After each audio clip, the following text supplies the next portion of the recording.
Present us, O Lord, in all our doings with thy most gracious favour, and further us with thy continual help, that in all of our works, begun, continued, and ended in thee, we might glorify thy holy name, and finally by thy mercy attain everlasting life. Amen. Introduction of guests. I recognize the Minister of Trade and Export. Thank you, Mr. Speaker. To you and through you, seated in your gallery, I am honoured to introduce to the Assembly Her Excellency Sarantongas Ardenotsat, the Ambassador Extraordinary and Plenipotentiary of Mongolia to Canada, who is undertaking her first official visit to Saskatchewan. Her Excellency has been a distinguished career diplomat for nearly 3 decades, previously serving as Mongolia's ambassador to the Republic of Korea and in senior leadership roles with the Ministry of Foreign Affairs in Ulaanbaatar. She is joined today by Mr. Amar Sakan Dashpurav, the Minister Counselor and Deputy Chief of Mission, and Adaya Arun, the Counselor with the Embassy of Mongolia. Their visit highlights the growing partnership between Saskatchewan and Mongolia, particularly in agriculture, education, mining, and innovation. Delegations from Mongolia participate in our province's major agricultural events, such as Ag in Motion and the Canadian Western Agribition, and our institutions continue to collaborate on research, climate resilience, and agricultural development initiatives. Mr. Speaker, I ask all members to join me in extending a warm Saskatchewan welcome to Her Excellency and the Mongolian delegation as we continue building strong, productive relationships between our province and Mongolia.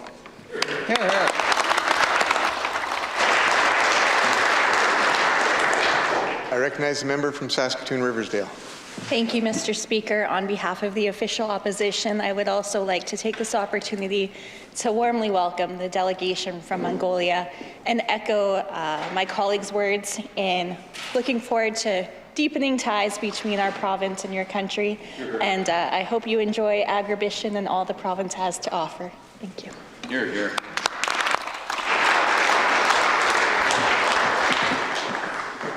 I recognize the member from Saskatoon Centre. Request leave for an extended introduction. Members requested leave for an extended introduction. Is leave granted? To you and through you, Mr. Speaker, I would like to welcome the leadership from Peter Ballantyne Cree Nation to their legislature, including Councillor for Deschambault Lake, Walter Ballantyne. They are joined by one of their esteemed member that I will be saying more about in my member statement, former Cabinet Minister Joan Beattie, who is also here with us, sitting on the floor. I also want to extend my heartfelt welcome to Joan, who has served us proud in this Assembly. While I'm on my feet, I also want to welcome another former MLA and Cabinet Minister, Sandra Morin, who has always been an ally. Thank you, Sandra. And finally, Mr. Speaker, I want to recognize and welcome Yellow Quill First Nation leaders and community members that are here, and also the others from the north that come to celebrate Joan. So I welcome and I ask all members to join me in welcoming these folks to their Legislative Assembly. You're here. I recognize the Minister of Advanced Education. Thanks very much, Mr. Speaker. I'd like to join the member opposite in welcoming Joan and Sandra, Joan Beattie and Sandra Morin to their Legislative Assembly. I enjoyed very much serving with them in the House at the same time. Joan and I attended BUILD. We were amongst the first Saskatchewan MLAs to attend BUILD in Madison, Wisconsin, and had a great time. And Sandra Morin and I, we solved many problems together. Some were on the beach in Regina Beach as well, so outside the legislature. But 2 members that have added greatly to this Legislative Assembly, and ask all members to welcome them back to theirs. I recognize the member from Regina Wall Shakers. Thank you, Mr. Speaker. I'd like to join with my colleague from Saskatoon Centre, as well as the member opposite, to welcome Sandra Morin to her Legislative Assembly. Sandra served as the MLA for Regina Wall Shakers from 2003 to 2011 and served as a Minister for Youth, Culture and Recreation. She has been just a wonderful mentor to me as I have taken on this role, and we've spent a fair bit of time chatting about issues and ideas, and I very much have appreciated her insight and guidance as I have become the MLA for Regina Walsh Acres. And I just want to take a moment to thank her for her work in this province, not only in the legislature, but also through many community organizations. I think about language and the work she's done here in Regina to support multilingualism and celebrate that. And I get to see her when we go to the SAIL event at the U of R, where multiple cultural groups present and sing and speak, and a celebration of multiculturalism in this province. So I ask all members to join me in welcoming Sandra Morin to her Legislative Assembly. You're here. I recognize the Minister of Government Relations. Mr. Speaker, I would just like to quickly rise to my feet to you and through you and welcome delegates from Yellow Quill Cree Nation as well as Peter Ballantyne Cree Nation here in the House today. To ask all members to join me in welcoming them here today. Thank you. I recognize the member from Regina Wascana Plains. Thank you, Mr. Speaker. I want to take this opportunity today to welcome a few folks that are seated on the floor with us today. We have Dr. Brenda Anderson. Brenda is the Associate Professor in Women's and Gender Studies and Religious Studies at Luther College at the University of Regina. And we also have Michelle Deschambault with us as well, and Michelle's mother, Dr. Elder Lorna Standing Ready. So Elder Lorna is an elder in residence at Luther College at U of R. She graduated with a business degree in the year 2000 from the U of R, and she was honored with a honorary doctorate from St. Andrew's Theological College in Saskatoon for her lifetime work in reconciliation. These are just some of the many roles and involvements, as I'm going to get into a little bit more in my member statement, but I would like to welcome all three to their Legislative Assembly. And I recognize the member from Kelvington Waterloo. Thank you, Mr. Speaker. I too would like to welcome the delegation from Yellow Quill. I have the great opportunity of coaching some of the children from Yellow Quill in baseball, softball, and hockey, and also have the rare opportunity to play with some of the folks in a little bit of rec hockey from Yellow Quill. So it's good to see you here today, and I hope we see each other on the ice in the weekend. There you go. I recognize the member from Regina Mount Royal. Thank you, Mr. Speaker. To you and through you, it's a real honor to welcome a couple very young seniors that I'm very proud to represent that have joined us here today in your gallery, Mr. Speaker. Gladys Roddy and Linda Andrews have joined us here today. These are incredible leaders in our community. They have the courage as well to speak up about the precarity that so many seniors, so many community members face with respect to rent, Mr. Speaker. So we thank them for their voice on this front. It's a pleasure to have them here. I ask all members to provide a very warm welcome to Gladys and Linda. Hear, hear. While on my feet, Mr. Speaker, I want to join just in the welcome very briefly to Elder Lorna Standing Ready. This is a remarkable leader and woman, somebody that's taught me personally and taught so many, given so much back to her community, her province, and her country. And it's a real honor to have Elder Lorna Standing Ready here today, along with her daughter Michelle, who's a wonderful person as well, and Brenda, and I ask all members to join in a very warm welcome.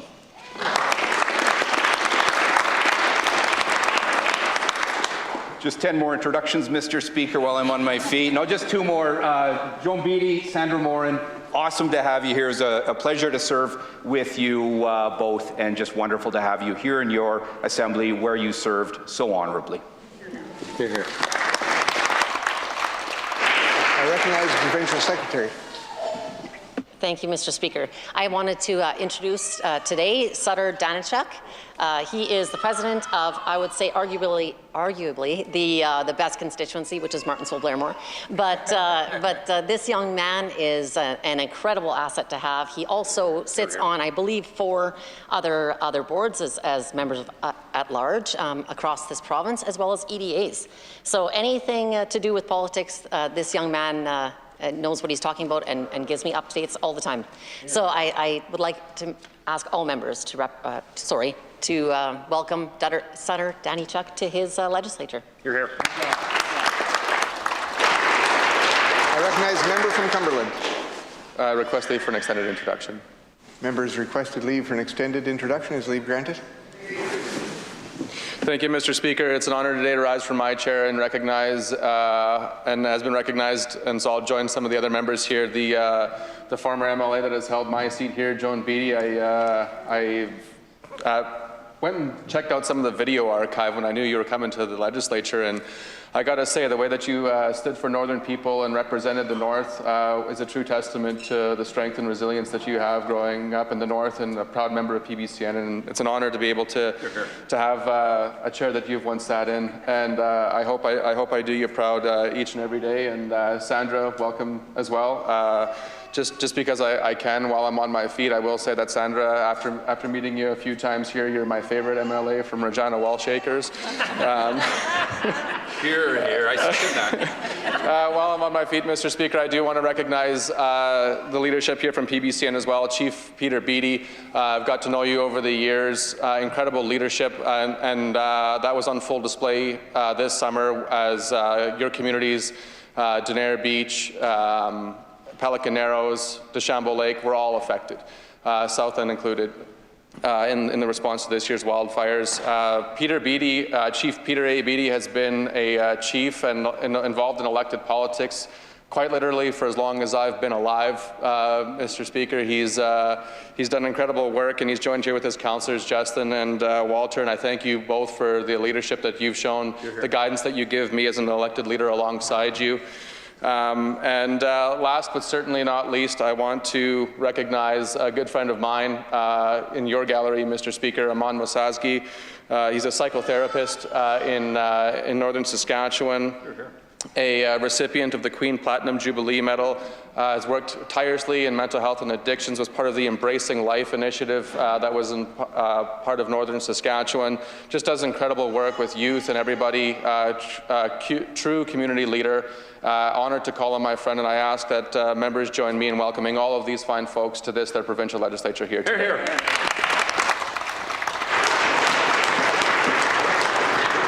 I recognize the member from White City Capel. Thank you, Mr. Speaker. To you and through you, seated in the West Gallery, I'd like to introduce Matthew Mistravik. Matthew's from the U of R, very involved in the campus there, and he's here to have a meeting later on with Minister Cheveldayoff and myself. So I just want to welcome Matthew to his Legislative Assembly. I recognize the member from Saskatoon Stonebridge. Thank you, Mr. Speaker. I seek leave for an extended introduction. Members requested leave for an extended introduction. Is leave granted? Thank you, Mr. Speaker. It gives me great pleasure to welcome a constituent and a friend, Betty Cohn. She's joined today by her daughter, Carolee, and her granddaughter, Bailey. Unfortunately, today they're not joined by Betty's spouse, Lori, who unfortunately passed away in late October.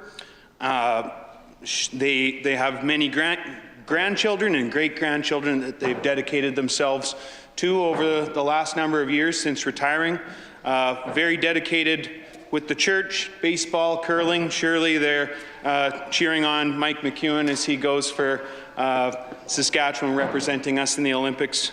But all that being said, I've had the pleasure to know Betty and Lori for some time now. Lori was battling dementia and Alzheimer's, and those are illnesses that are unfortunately too close to too many of us in this room. So I certainly empathize with how difficult it is to deal with a loved one who's going through dementia and Alzheimer's. That being said, it's a real pleasure to have them in the Assembly today. I'd ask all members to welcome Betty, Carolee, and Bailey to their Legislative Assembly. I recognize the Premier. Very much, Mr. Speaker, and through you and to all members of this Assembly, I would like to echo all of the welcomes that have been provided here today, whether it be to former leaders, whether it be to current community leaders, our international leaders, Mr. Speaker, or just in general everyone that has joined us here today. I also want to add to that list to introduce 5 individuals, Mr. Speaker, starting with Amelia, Eliza, and Alina Moe. Now, Alina got impatient with her uncle and had to leave with her mother, Mr. Speaker, as he was taking too long to get to his feet. Mr. Speaker, they've brought along their mother, who is out tending to Alina right now. Mr. Speaker, is Alicia Moe, and Mr. Speaker, last but certainly not least, is, as you know, I have a large family. I'm at the one end, the oldest of the family, but my youngest and my little brother, Tyrell, who's joined us here today. Again, Mr. Speaker, through you and to you, ask all members to welcome Tyrell. Tyrell, Alicia, and their children, Amelia, Eliza, and Alina, to their Legislative Assembly, Mr. Speaker. Hear, hear. I recognize a member from Regina Mount Royal. Thank you, Mr. Speaker. It's a pleasure to have Tyrell Moe here in the Assembly. Families are very important. I don't know if he'd consider candidacy for us in the next election, Mr. Speaker, but that'd be pretty awesome. Moe v. Moe, Mr. Speaker. But I came to my feet to give special recognition to Jeanette Shanks, who's seated with my constituents here today. She had stepped out because she was helping a couple of our other constituents that were here.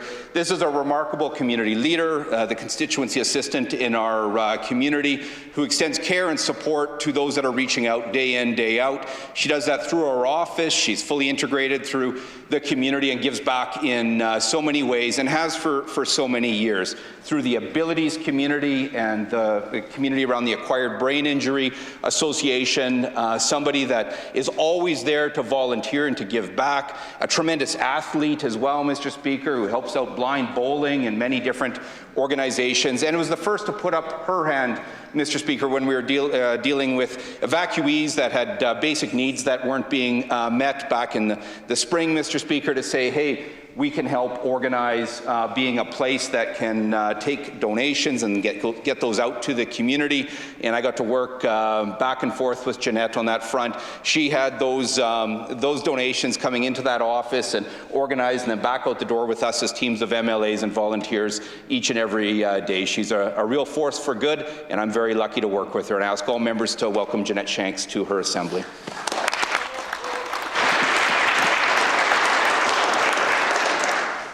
And I wanted to certainly welcome Her Excellency and the delegation from Mongolia again here today. We had a great time of visiting, and it brought back memories seeing on the list of who was going to be visiting this week, a lot of our agricultural connections. But her predecessor made such an impact on me that I woke up this morning and his name was on my mind, and nice to see your connections back to Mongolia and the good work that you do here.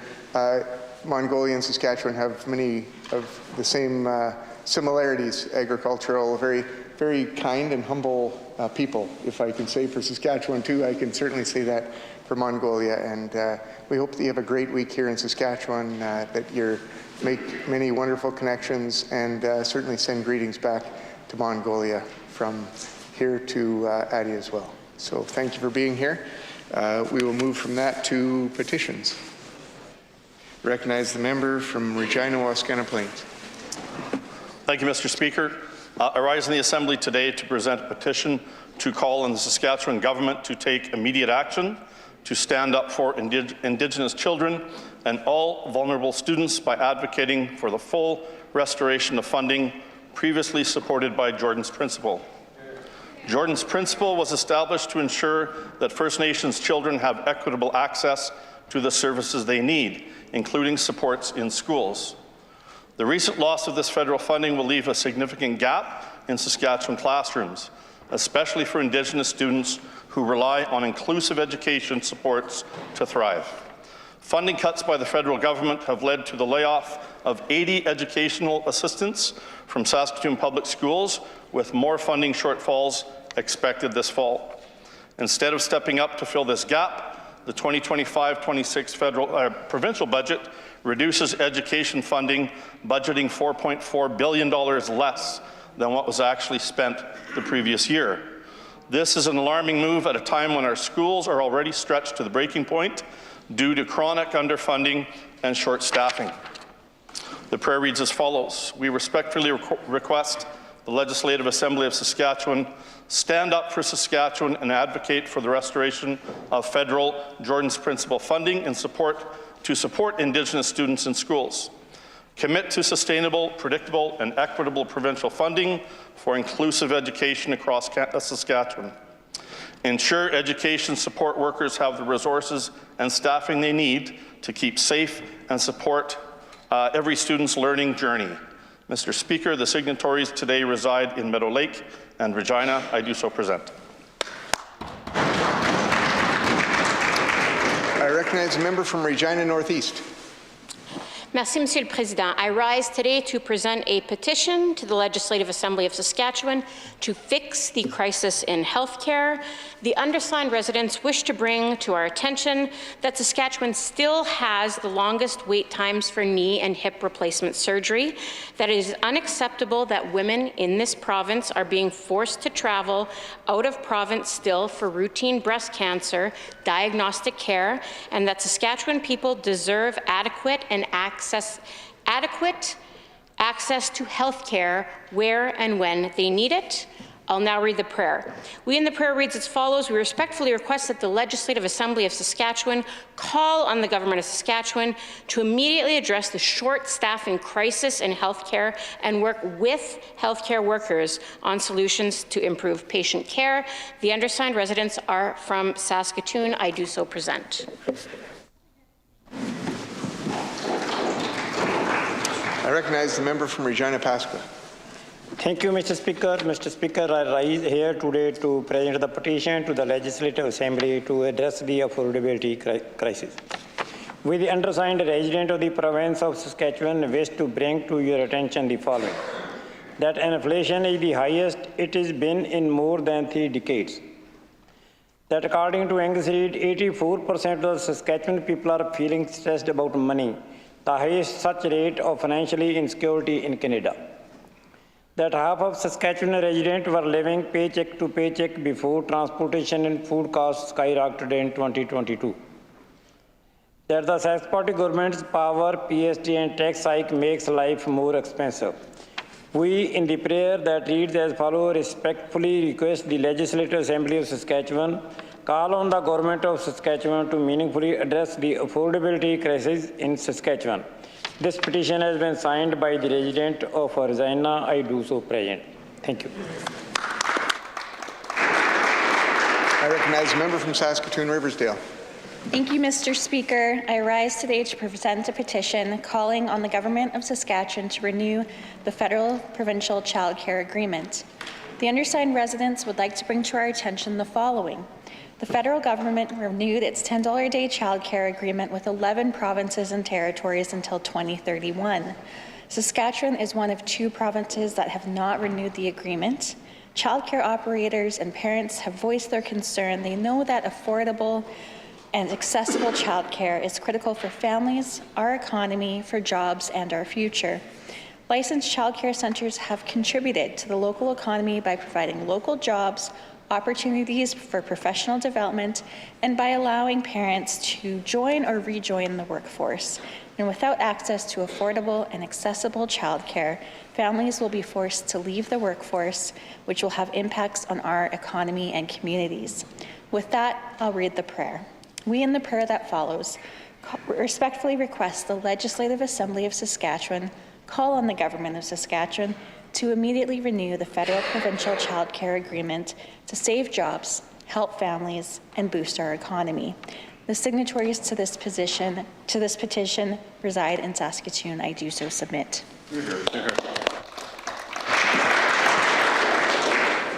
I recognize a member from Saskatoon Westview.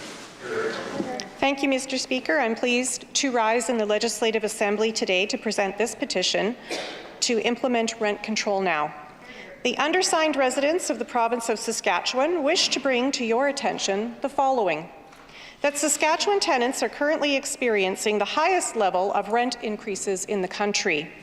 That rent in Saskatchewan has risen by 4% in the last year alone, far outpacing wage growth and putting more pressure on families, seniors, students, and low-income residents. That without rent control, landlords can implement unchecked rent hikes, making housing increasingly unaffordable and unstable. That with rent control, residents can budget more effectively, potentially putting them in a position to save for a down payment on their first home. And that provinces such as British Columbia, Manitoba, Ontario, and Prince Edward Island have already implemented rent control measures to protect tenants and maintain housing affordability. And with that, Mr. Speaker, I will read the prayer. We, in the prayer that reads as follows, respectfully request the Legislative Assembly of Saskatchewan call on the Government of Saskatchewan to adopt fair and effective rent control legislation that limits annual rent increases, ensures housing stability, and protects tenants from being priced out of their homes. The signatories to this petition live in Fort Qu'Appelle, Emerald Park, and White City. I do so present.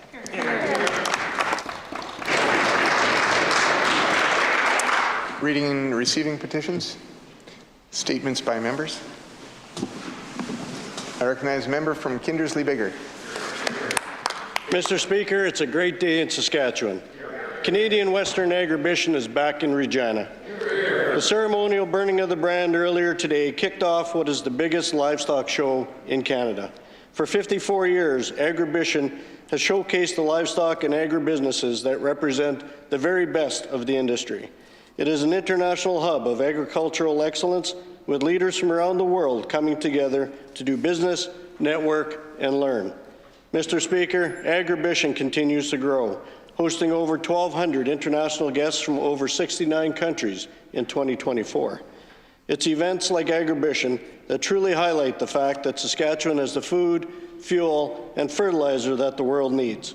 Mr. Speaker, Agribition adds over $116 million to Saskatchewan's economy annually, with events ranging from livestock show and auctions to the Maple Leaf Circuit Finals Rodeo, trade show, and student educational activities. There's something for everyone. Mr. Speaker, I encourage all members to check it out and learn more about Saskatchewan's world-class agricultural sector. The dedication and passion of Saskatchewan's ranchers, farmers, and agribusinesses is clear in events like Agribition. Thank you to the team, volunteers, producers, exhibitors, and attendees for making this year's Canadian Western Agribition possible. Thank you, Mr. Speaker. I recognize a member from Regina Mount Royal.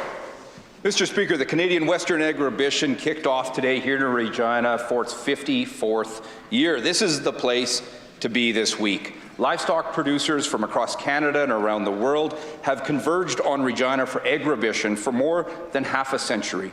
They come to gain expertise, build relationships, and do business with Saskatchewan's remarkable livestock producers and ag manufacturers, innovators, and industry leaders. Agribition is a very proud showcase of Saskatchewan as a leader in livestock practices, technology, breeding, and genetics. As a livestock competition and sale, the show is iconic. Agribition is the best beef show on the continent. The show also delivers invaluable programming for students with where their food comes from. And it's home to the renowned Maple Leaf Finals Pro Rodeo, where incredible athletes compete. I can't wait to get over to the show along with my colleagues and family and friends throughout the week. I want to thank CEO Sean Kindop and the whole team at CWA for the incredible work that they put into this show that celebrates some of the best of Saskatchewan. I ask all members to join with me to thank them, all the organizers, all the volunteers, all the producers and participants for making it such a success and something that we're all so very proud of. Thank you, Mr. Speaker. I recognize a member from Moose Jaw, Waccamaw. Thank you, Mr. Speaker. I'm so excited to tell you about last night's Moose Jaw Santa Claus Parade, hosted by the Moose Jaw Kinsmen Club. It was such an amazing evening, full of lights, cheer, and holiday spirit. There were dozens of floats and hundreds of people walking and volunteering. There were Air, Army, and Sea Cadets, and floats hosted by local businesses such as Dan's Images, John Deere, Rocky Mountain Equipment, and AgriLink. There were floats hosted by local organizations such as the Shriners, the Kinsmen Club, the Scouts, and the Flying Finns, just to name a few. Thank you to all the participants, volunteers, and the thousands who came out to watch. Thank you to the Moose Jaw Co-op for donating cookies and Tim Hortons for donating hot chocolate. Thank you to the Temple Garden Center for allowing us to gather there for snacks and to light the tree after the parade. Thank you to the Moose Jaw Kinsmen Club for all you do for our community.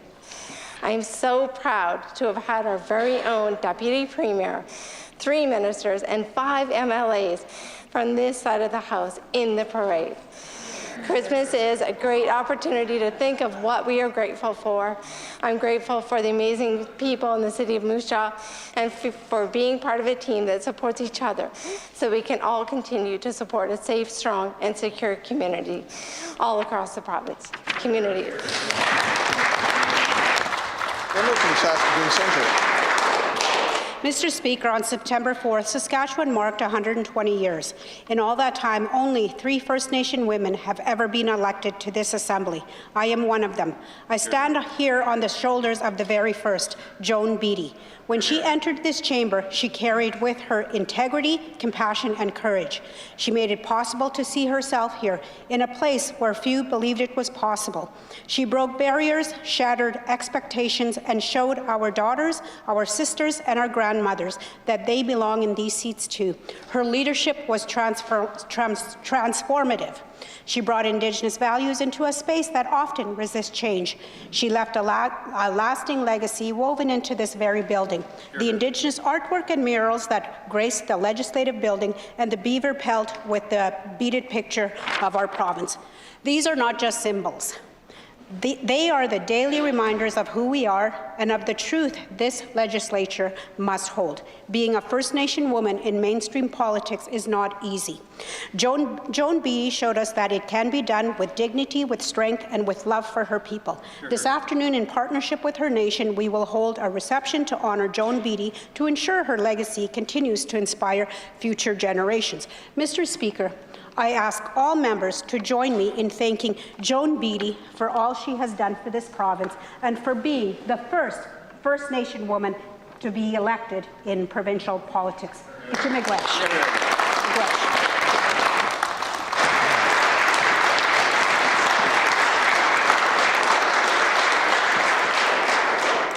I recognize the member from Yorkton. Mr. Speaker, what an incredible day we had yesterday in Yorkton as our community came together for the 2025 Legacy Co-op Santa Claus Parade. The spirit of Christmas was alive and unmistakable along Broadway Street, where families, children, and neighbors lined the sidewalks, smiling, waving, and celebrating side by side. It was a wonderful reminder of why Yorkton is such a special place. We also had some special guests last night. I was honored and delighted to welcome the Premier and 9 of my MLA colleagues who joined the parade this year. Yorkton puts on one of the best Christmas parades anywhere, and I was proud to have my colleagues witness firsthand the warmth, dedication, and community spirit that is so characteristic of Yorkton. I also want to recognize the Yorkton Business Improvement District Executive Director Caitlin Kitsan and the Parade Committee for their tremendous work in bringing all of this together. This year saw a record-breaking 78 floats registered, thanks to their hard work and thanks to the incredible showing from our community. To every business, organization, community group, and resident who took the time to create a float, you brought light, joy, and excitement to thousands, especially to the children. Thank you for helping make the season bright. Mr. Speaker, what a day for Yorkton. May the same spirit of warmth, generosity, and cheer fill our homes and hearts throughout the Christmas season. I recognize a member from Regina, Wascana Plains. Thank you, Mr. Speaker. A while back, I had the opportunity to sit down with Dr. Elder Lorna Standing Ready and talk a little bit about her life. Elder Lorna was born in the Fort Qu'Appelle Hospital and spent her first years as a child living in, as she calls it, Big Bush on Papikassis First Nation. Her family lived off the land, and that's where Elder Lorna developed her deep respect for nature and all living things. At age 6, she was taken from her home and spent the next 10 years at Indian residential schools in Prince Albert, Portage la Prairie, and Birtle, Manitoba. Elder Lorna was married at 18 and worked several jobs doing farm labor, And in 1969, she came to Regina and started working as a family care worker with Regina Native Women's Association, doing advocacy work for Indigenous women. Over the years, Elder Lorna has done community work and volunteered for over 40 organizations. Lorna Standing Ready is currently the Elder in Residence at Luther College at the University of Regina. She also does good work for a number of other organizations, including Caring Hearts and Rancherlo. Elder Lorna continues to inspire and pass on the life lessons, words that has been shared with her. I've highlighted in this just a few of her recognitions and accomplishments. She's really amazing. Please help me acknowledge Dr. Elder Lorna Standing Ready and the work she continues to do.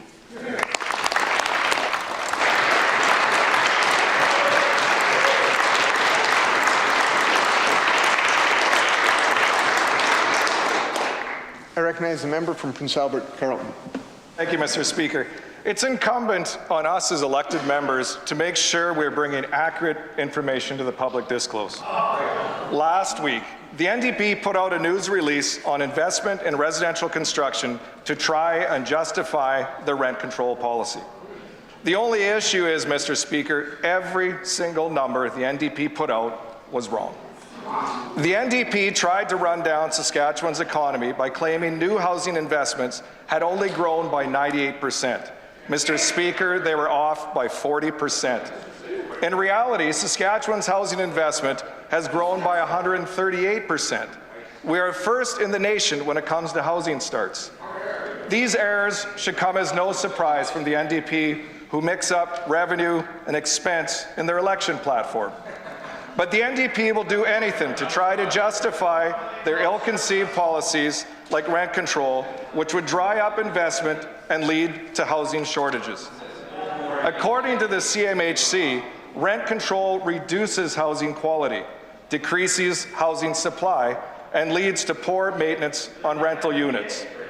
Will the leader of the NDP apologize for putting out factually incorrect information to the Saskatchewan people? Have the lost and reckless NDP changed their ways? We're about to find out. Question period. I recognize the member from Regina South Albert.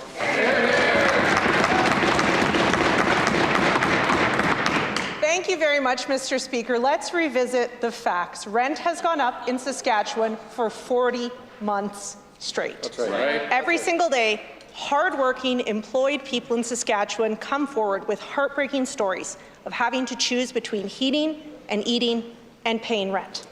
Now, the Sask Party has rejected widespread calls for rent control, claiming it would hurt investment.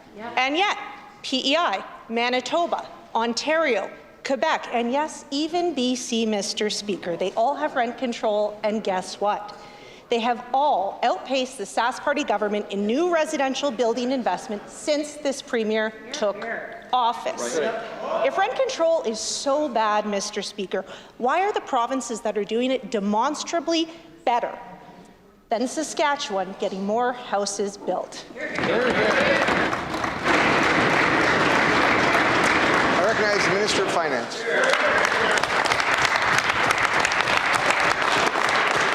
Mr. Speaker, because the statistics prove otherwise, Mr. Speaker. The member opposite was talking about, I don't know where she got her statistics from, Mr. Speaker, but we're using CMHC, Mr. Speaker. And clearly, rentals.ca, Mr. Speaker, wherever you look, Mr. Speaker, first of all, on CMHC, clearly shows that we're doing better than most of the province, most of the country, Mr. Speaker. Saskatchewan, year over year for housing starts, Mr. Speaker, a 71% increase.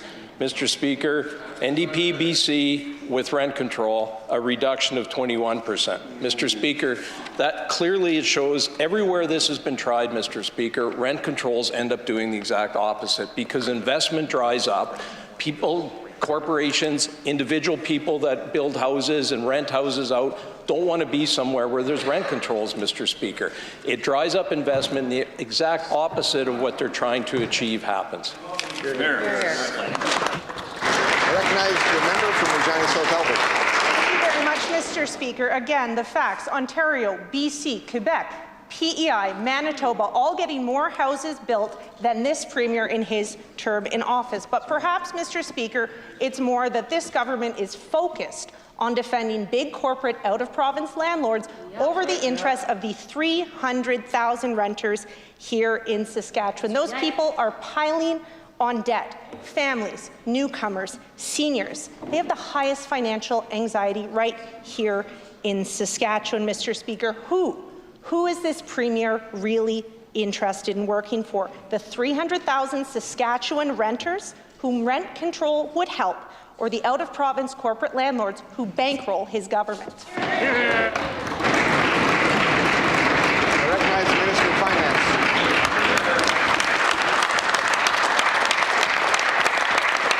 Mr. Speaker, before I go back to the statistics that would prove that that simply isn't the case, Mr. Speaker, here's a quote from Rental Housing Saskatchewan. Rent control, despite good intentions, has consistently been shown to reduce rental supply, limit investment, and worsen affordability over time, especially for the very renters it aims to protect. That's been the case, Mr. Speaker, across the country, across North America, around the world. It dries up investment, which means less housing starts, which means higher rents for people, Mr. Speaker. Again, with the statistics, Mr. Speaker, Canada Mortgage and Housing Corporation are where these housing starts are coming from, Mr. Speaker.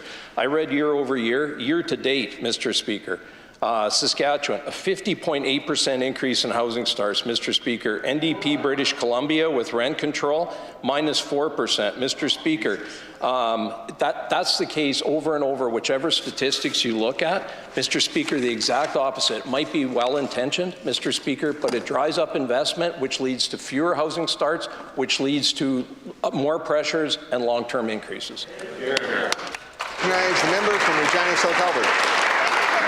Mr. Speaker, the member is quoting words from others because he has nothing to say for himself. He has nothing to say to, again, the 300,000 renters in Saskatchewan who have seen their rent go up for 40 consecutive months. But, Mr. Speaker, it's clear, after 18 years, this tired and out-of-touch Sask Party government, they're not interested in listening to people about rent, and they're not interested in listening to people who have concerns about the cost of food. As rent skyrockets and the Sask Party sits on its hands, people can't afford to buy food. Can the Premier tell this House what percentage of Saskatchewan people say they're drawing down savings or borrowing money just to put food in the fridge? I recognize the Minister of Finance.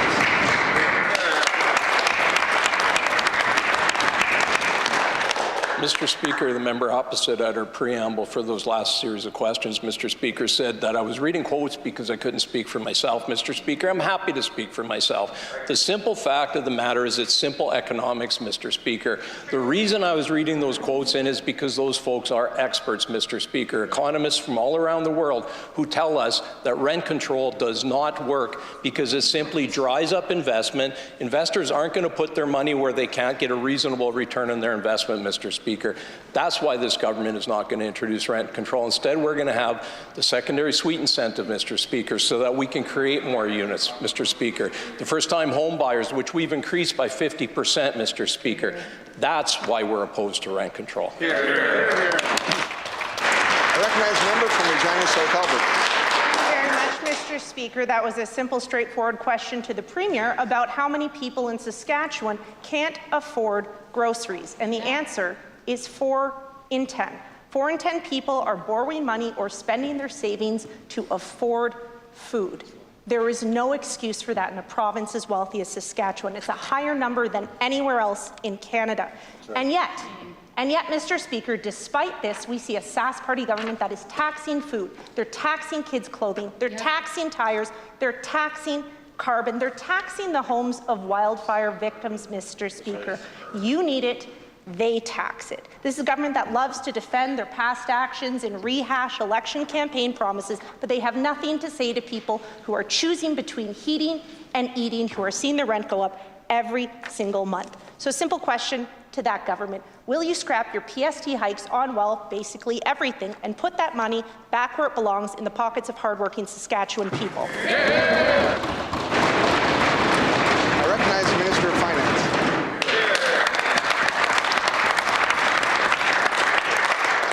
First of all, the simple answer, Mr. Speaker, is there has been no PST hikes in anything, Mr. Speaker. The members opposite, every day in this House, they get up and they say there's PST in groceries. There is not PST on milk. There's not PST on bread. There's not PST on milk, not PST on eggs.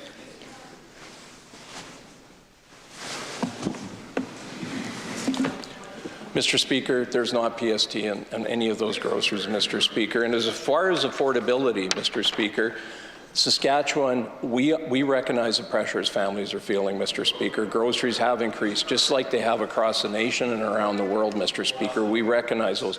That's why we put $2.5 billion worth of affordability measures in each and every budget, Mr. Speaker. That's why a year ago, roughly a year ago, Mr. Speaker, the election campaign was largely fought on affordability measures. We put our platform forward, Mr. Speaker. The NDP put their platform forward. We have met every single promise that we've made in that platform, Mr. Speaker. We're going to continue to make affordability key to our province. I recognize a member from Saskatoon, Churchill-Wildwood. Thank you, Mr. Speaker. You know, I will give this government credit for one thing. They're great at multitasking. They managed to fail folks when it comes to affordability, and they've managed to fail seniors too, Mr. Speaker.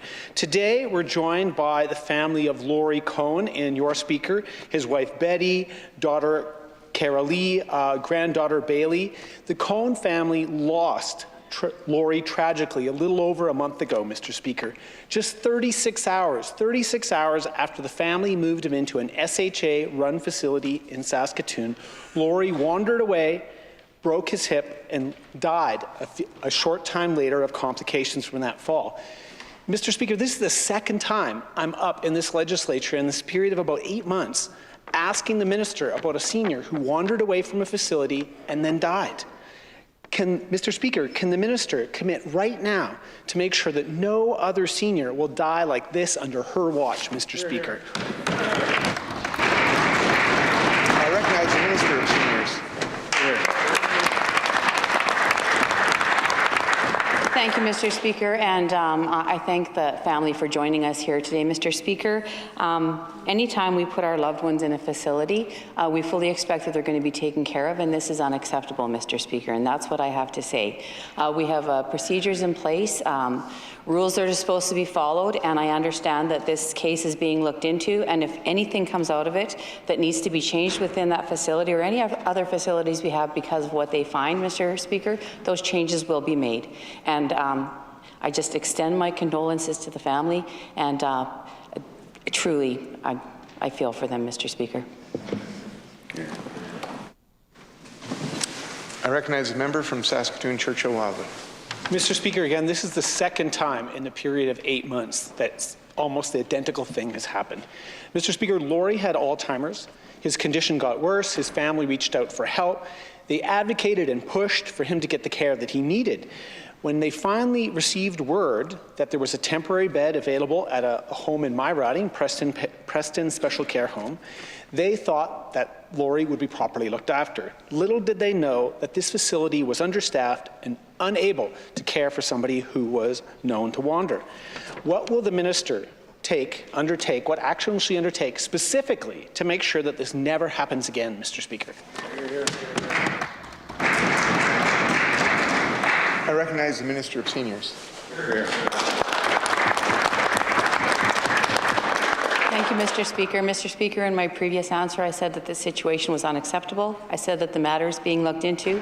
If there are any changes that need to have to take place because of this incident, this is a government that will absolutely do that, Mr. Speaker. Thank you.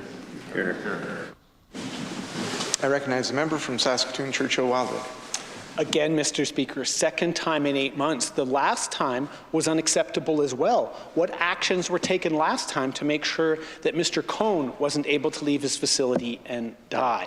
The family has traveled here from Saskatoon, and they are asking for an investigation and accountability, Mr. Speaker. After about a month and a half, they've been asking for information about this investigation and received no information, Mr. Speaker. In fact, the only things they've learned have been through the media. Will the minister agree to meet with the family today and provide them with specific and concrete information about this investigation?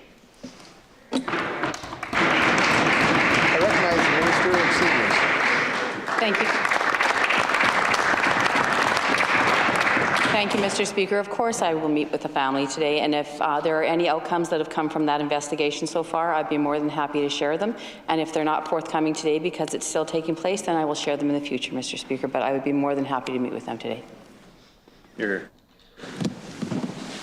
I recognize a member from Regina University. Thank you, Mr. Speaker. Last week, we learned that a major potash facility is going to be built in the United States instead of here at home in Canada.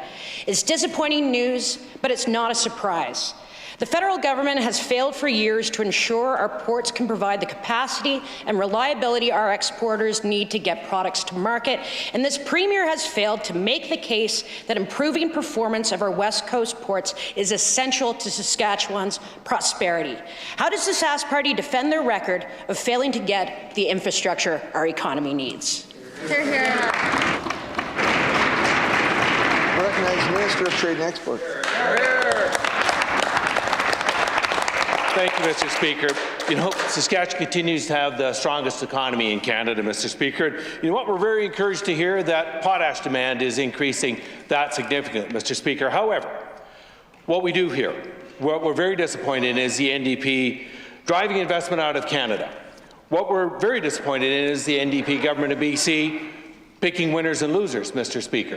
What we're very disappointed in is crickets from this opposition not reaching out to their colleagues in BC to indicate that the BC coast is the country's coast. That's right. The country's ports, Mr. Speaker, not BC's ports. That's right. We certainly are emboldened by the fact that we export 70% of what we produce here, Mr. Speaker, but we need access to port capacity. That is not what we're getting with the NDP BC-led government, Mr. Speaker, of which we see zero response from this opposition reaching out to their members across the way. Hear, hear. I recognize a member from Regina University.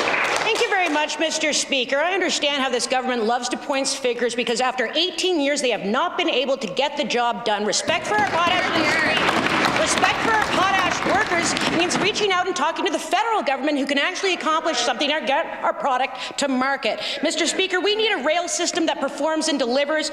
We need our ports to be competitive, and we need to know where this government's priorities lie. But how is that possible when they have not released their list of public project priority lists? Will we see that list released from the government today? Hear, hear. I recognize the Minister of Trade and Export. Hear, hear.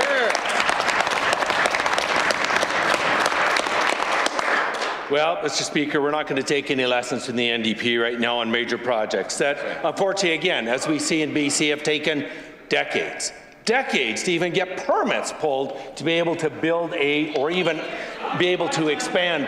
Mr. Speaker, you know what the unfortunate part that we now see with the opposition here is that their request to have lists. Lists apparently are very important, that apparently only the federal government can approve projects in Saskatchewan, Mr. Speaker. Look outside the door is what I would tell the opposition, Mr. Speaker. Every day there are major projects going on that are getting built, that are getting expanded on in this province, Mr. Speaker.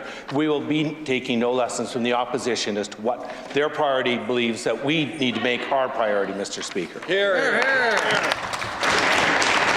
I recognize a member from Regina Walsh Acres. Thank you, Mr. Speaker. We've seen and heard multiple reports now of a cockroach infestation at the Regina General Hospital.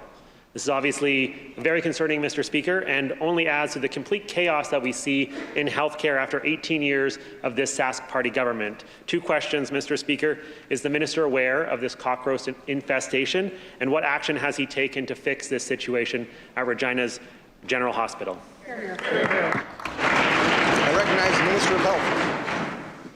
Thank you, Mr. Speaker. Obviously, cockroaches in a hospital or a healthcare setting, Mr. Speaker, are unacceptable. Back in mid-October, Mr. Speaker, cockroaches were found in 2 rooms at the mother-baby unit at the Regina General Hospital. Mr. Speaker, steps were taken immediately. Those rooms were closed.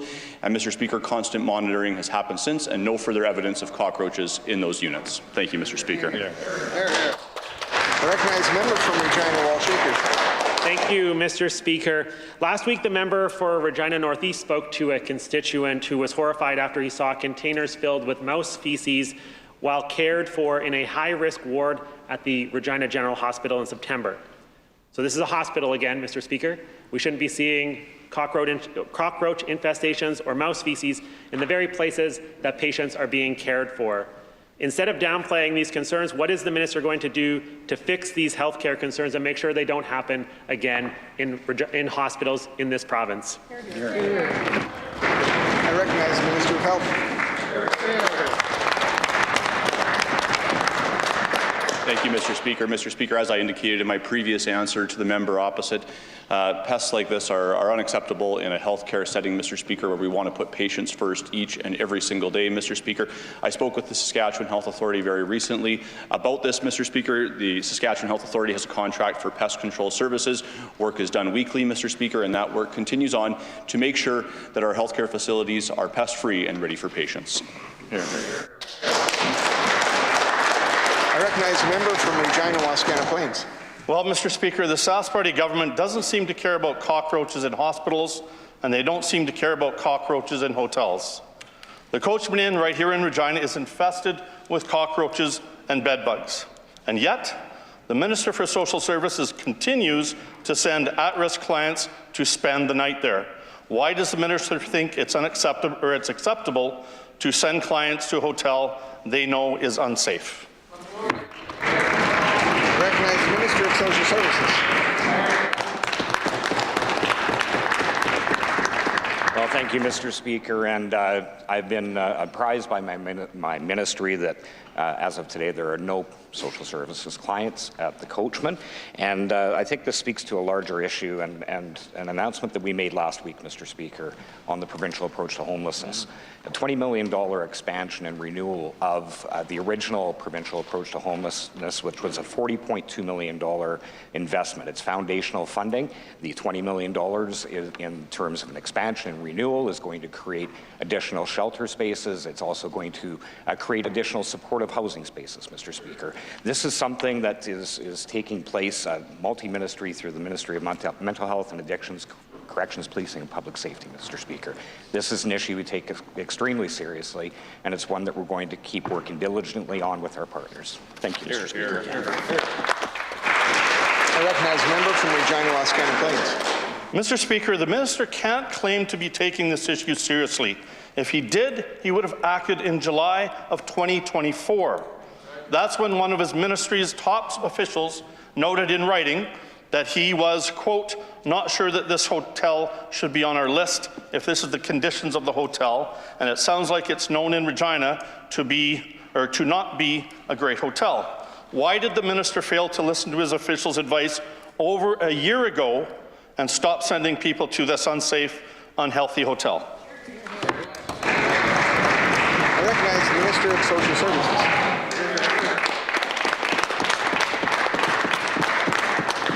Thank you, Mr. Speaker. And as I alluded to last week, when it comes to individuals that are in crisis, Mr. Speaker, this is a government that will not let somebody suffer, Mr. Speaker. If it's a matter of leaving an individual on the street or finding a roof to put over their head, Mr. Speaker, we will always endeavor to put that roof over that individual's head, Mr. Speaker. You know, when it comes to individuals that are in crisis and individuals that are needing help, Mr. Speaker, this is a government that works very closely with our municipal government partners, federal as well as municipal. We also work with Indigenous partners, Mr. Speaker, our community-based organizations who do outstanding work across this province in this field, Mr. Speaker. We just finished making an additional $20 million investment last week in the provincial approach to homelessness, Mr. Speaker, which is going to increase the number of shelter spaces. It's going to increase the number of opportunities for individuals to acquire supportive housing spaces, Mr. Speaker. This is work that's going to continue to ensure that each individual, Mr. Speaker, is safe and secure in Saskatchewan. I recognize the member from Regina, Wascana Plains. Mr. Speaker, the minister has a duty to the people of this province. When people are in crisis, you don't send them to a hotel with these conditions. After 18 years of Sask Party mismanagement, this is what we're left with: cockroaches, bed bugs, and a minister who denies there's even a problem. Does the minister really think it's okay for vulnerable people to be placed in hotels with bugs, drugs, and God knows what else? I recognize the Minister of Social Services. Thank you, Mr. Speaker. And as I've said before, Mr. Speaker, this is an unacceptable situation, Mr. Speaker, and this is why our ministry is working extremely hard to ensure that we're doing what we can, and we're doing as much as we can for individuals that maybe find themselves vulnerable, or, Mr. Speaker, even worse, in crisis, Mr. Speaker. You know, when it comes to individuals that are in this state, this is why we have made government-wide a $98 million investment into working with homelessness and in working with our municipal partners, working with our mental health and addictions treatment centres, Mr. Speaker. We've made significant investments, and we will continue to make those investments on behalf of the people of Saskatchewan to keep them safe and secure. Thank you, Mr. Speaker. I recognize the member from Saskatoon Centre. Mr. Speaker, another day goes by and this minister still has not disclosed the waitlist for addictions treatment. That minister should know. She is the minister responsible. She should be able to answer the question. Saskatchewan, Mr. Speaker, is in a drug crisis. Both Regina and Saskatoon continue to see drug alerts.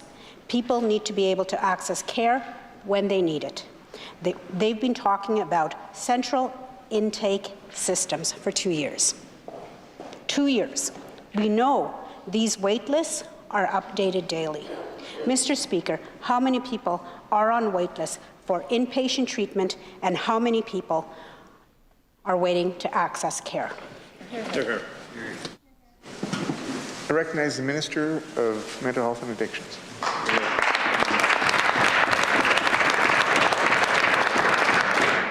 Thank you, Mr. Speaker. Yes, Mr. Speaker, as part of our mental health and addictions plan, part of that is a central intake system, Mr. Speaker. First, we started with trying to ensure that we were getting more spaces open within the system. And as we've canvassed previously in this House, we are adding an additional 500 spaces to that, Mr. Speaker. We already have just about 300 of those spaces in place. And of course, with the goal of getting to those 500 as soon as we can, Mr. Speaker. So we look forward to all of those spaces being open, evaluating exactly what is in our system and what needs to come next. Hear, hear. I recognize the member from Saskatoon Centre. Mr. Speaker, I'll ask again. How many people in this province are waiting to get into inpatient treatment to treat substance use disorders? Hear, hear. I recognize the Minister of Mental Health and Addictions. Hear, hear. Thank you, Mr. Speaker. Mr. Speaker, as she talked about in her first question, we are introducing a central intake system. What that central intake system will do is it'll help us do exactly what she's asking for, Mr. Speaker. With that system, we'll be able to have a coordinated effort amongst all of our facilities to be able to track the number of individuals that are able to use the spaces that we are introducing, Mr. Speaker. Unlike when the NDP had the opportunity to serve, they were closing facilities. Right. Ministerial statements. Introduction of bills. Item number 1, MLA Chief Cap.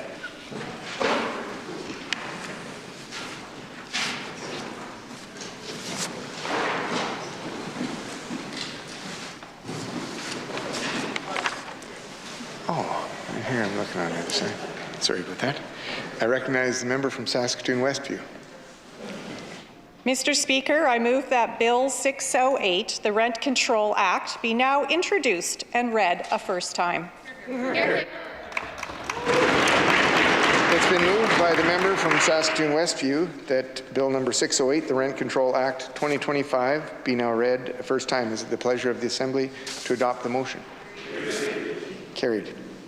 First reading of this bill. When shall this bill be read a second time? At the next sitting of the Assembly. Next sitting. Presenting reports by standing and special committees. Orders of the day. Government orders, second readings. Item number 1, Bill number 40, the Animal Protection Amendment Act 2025. Minister Harrison Cannington. I recognize the Minister of Agriculture. Thank you, Mr. Speaker. Mr. Speaker, at the end of my remarks, I will move second reading of the Animal Protection Amendment Act 2025. The Animal Protection Amendment Act 2025 amends 8 existing provisions and establishes 5 new sections. Much has evolved since the Act first came into force in 2018. Animal welfare and enforcement policies in Canada continue evolving to adapt to changing trade requirements and public expectations. Companies are developing stronger environmental, social, and governance policies that require higher standards of animal welfare. To support this, we are proposing amendments that will strengthen the Act and create more transparency and public accountability. During consultation, responses from stakeholders were overall favourable.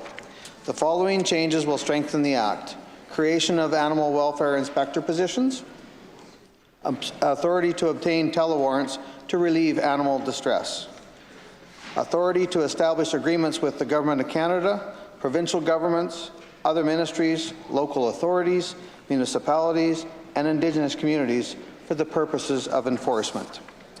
Support other provincial legislation on humane euthanasia to respond to animal disease events and public safety, and clarify disposition of animals and veterinarians' ability to relieve animal distress under the Act.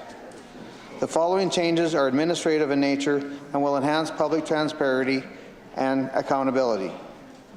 Establishing a code of conduct for animal protection officers and animal welfare inspectors. Establishing a chief officer position to oversee officer conduct. Establishing an administrative agreement for animal protection agencies to enforce the Act. Providing the authority to create an appeals board to adjudicate matters of animal disposition and owner liabilities for expenses.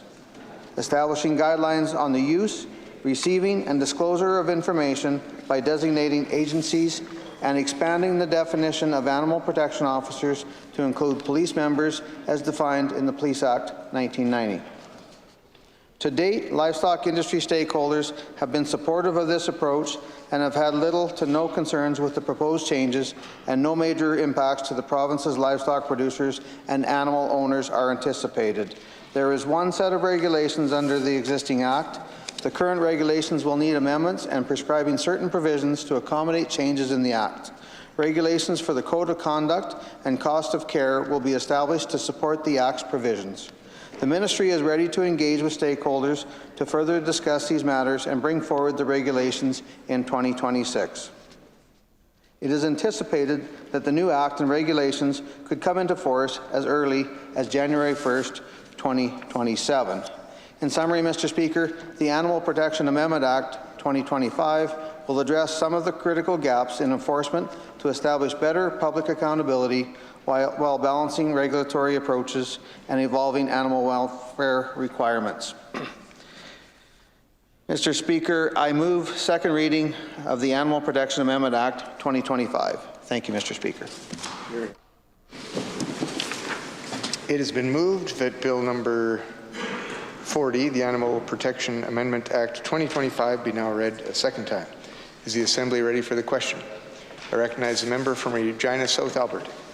Thank you very much, Mr. Speaker, and my thanks to the Minister for his introductory comments on Bill 40. It's my privilege to put some of our own on the record in regards to the Animal Protection Amendment Act. Having listened closely to the Minister's comments, it's clear that Saskatchewan people take the care of their animals very seriously, and that's something I think we can all agree on here in the Assembly. And the housekeeping and modernization aspects of this piece of legislation,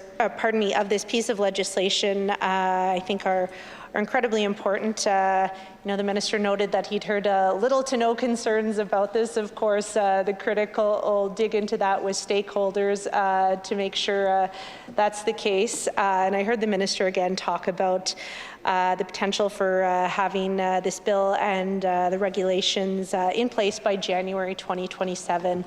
Again, Mr. Speaker, I just remark that with the important work of legislating that all members have here in this Assembly, doing that consultation work in advance, which I imagine has happened, but in particular when we get into the details that are so often covered off by the regulations, I think it's incumbent on on legislators to make sure that that work is done well in advance of the legislation being introduced, because boy, do I have a great deal of respect for those legislative drafters and all the people who work so hard behind the scenes to ensure that the legislation matches the policies and the intent of the province as it moves forward. You know, the minister also made some comments about this new piece of legislation looking to address gaps in accountability and transparency that currently exist. And boy, if on this side of the House we don't support that with a hearty here, not just for this piece of legislation, but also when it comes to the issue of foreign farmland ownership and so many other things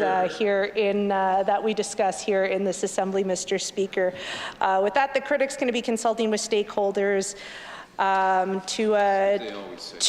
The critic's going to be consulting with many stakeholders, even more stakeholders, as he's heckling his own member as she's trying to put comments on the record. But no, Mr. Speaker, we support modernizing the Act, getting in line with other jurisdictions. I thank the minister again for his comments, and we'll move to adjourn debate on Bill 40. Member has moved to adjourn debate. Is it the pleasure of the Assembly to adopt the motion? Carried. Government Order, second reading, item number 2, Bill number 41, the Heritage Recognition from Many People's Strength Act. Minister Ross. I recognize the Minister of Parks, Culture and Sport. Today I rise to move second reading of Bill number 41, the Heritage Recognition from Many People's Strength Act. Diversity is a source of great strength for our province. It is important to recognize the unique heritages of Saskatchewan's many peoples and to celebrate how they continue to contribute to the cultural mosaic of our province. We have heard from a number of communities that they want to see their heritage months enshrined in law and automatically recognized each year. The From Many People's Strength Act will do exactly that. It will create a framework under which these days, weeks, and months will be enshrined in law and will automatically be recognized each year.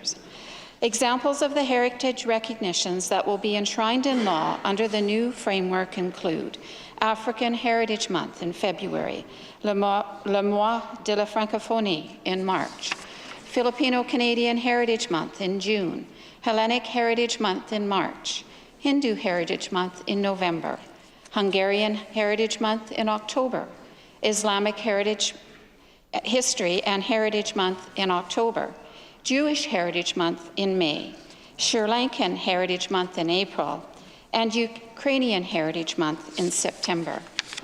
We have been working with representatives of over a dozen communities to develop this framework. For practical purposes, our engagement so far has been focused on groups that have previously requested proclamations in the past.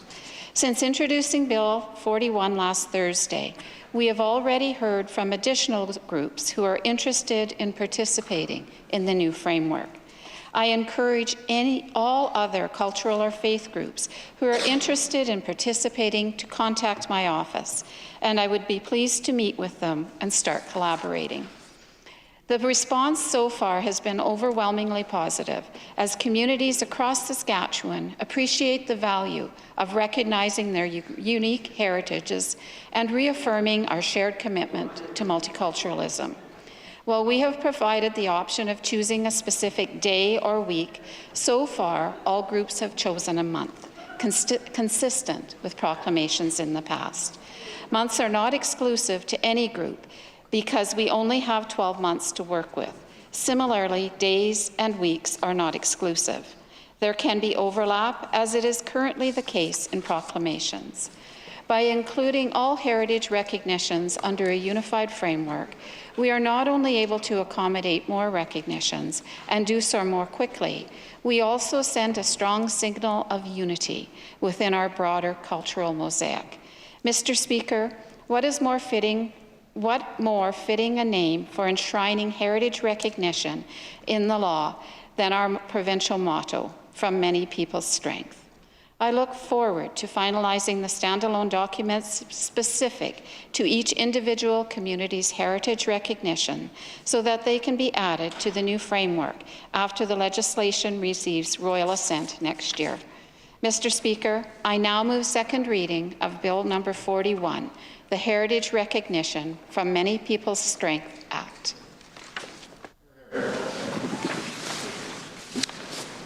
It has been moved that Bill number 41, the Heritage Recognition from Many People's Strength Act, be now read a second time. Is the Assembly ready for the question? I recognize the member from Regina South Alberta.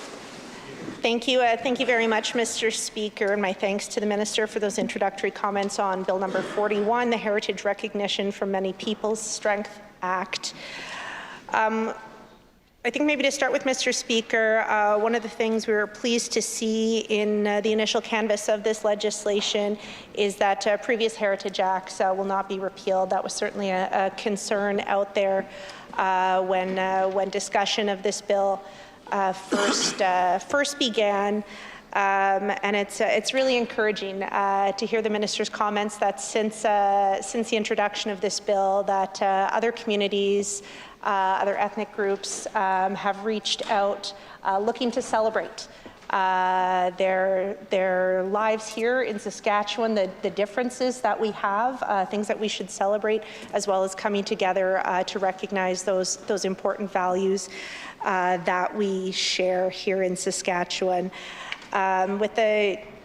With diversity here in Saskatchewan just continuing to grow at such a rapid pace, we do look forward to celebrating these different communities, continuing to call on the minister when appropriate to recognize significant cultural groups as they may come forward and may wish to be recognized and celebrated in this Assembly or outside of it, Mr. Speaker. With that, I know many of my colleagues will have other comments to put on the record in regards to this bill, some of what preceded it, and perhaps some of the outcomes that we'll be looking for alongside the many important stakeholders in the province who will be looking to this bill to again celebrate those differences that make us unique and allow us to embrace those values that we all hold and all share here in Saskatchewan. So with that, Mr. Speaker, I'll leave further canvassing of this to my much more able comments and move to adjourn debate,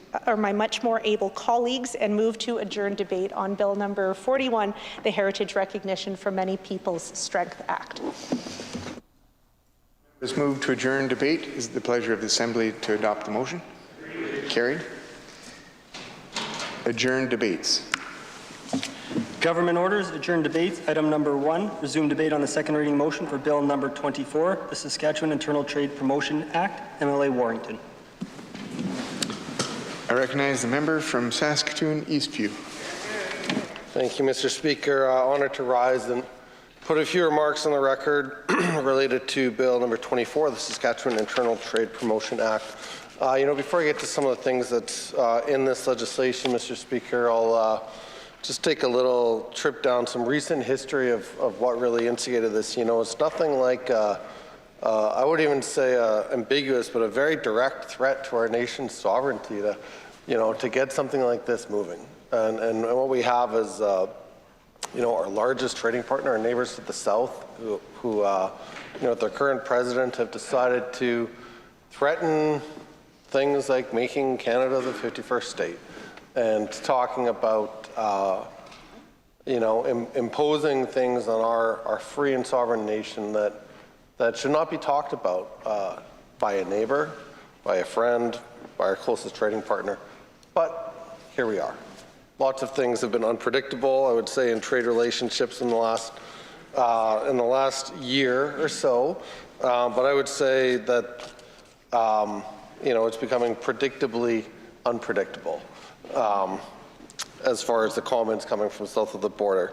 Nonetheless, some of the tariffs that have been imposed on our country by America and by China have certainly served as a bit of a wake-up call. So here we are in this legislation looking at what can be done to improve interprovincial trade. And this is something that I think is long overdue. I think that we probably can agree on that on both sides of this assembly, that there's a lot that could have been done in the past, but again, wake-up call, like what's what's the rhetoric and not just the tariffs themselves, but you know, some of the threats coming from south of the border and some of those on this side of the border that have taken up those threats, I think, again, has served as that wake-up call to say that we need to look at what we can do to improve trade relationships within Canada. And so I understand that that is the intent of the government with this bill. And I reviewed the legislation and reviewed the minister's comments at second reading and as far as his explanation of mutual recognition and looking at some of the red tape reduction that might be needed to ensure that you know, a good or a service that meets a standard or classification regulation in other provinces would be accepted here, and that's part of a nationwide trend to ensure that we can trade more freely within provinces. And you know, I think that's a good thing. That's certainly something that we've engaged with stakeholders here in Saskatchewan across the country. Our Shadow Minister for Trade and Export is engaging in those conversations, as is our leader and several other of my colleagues. And so we know that that's important.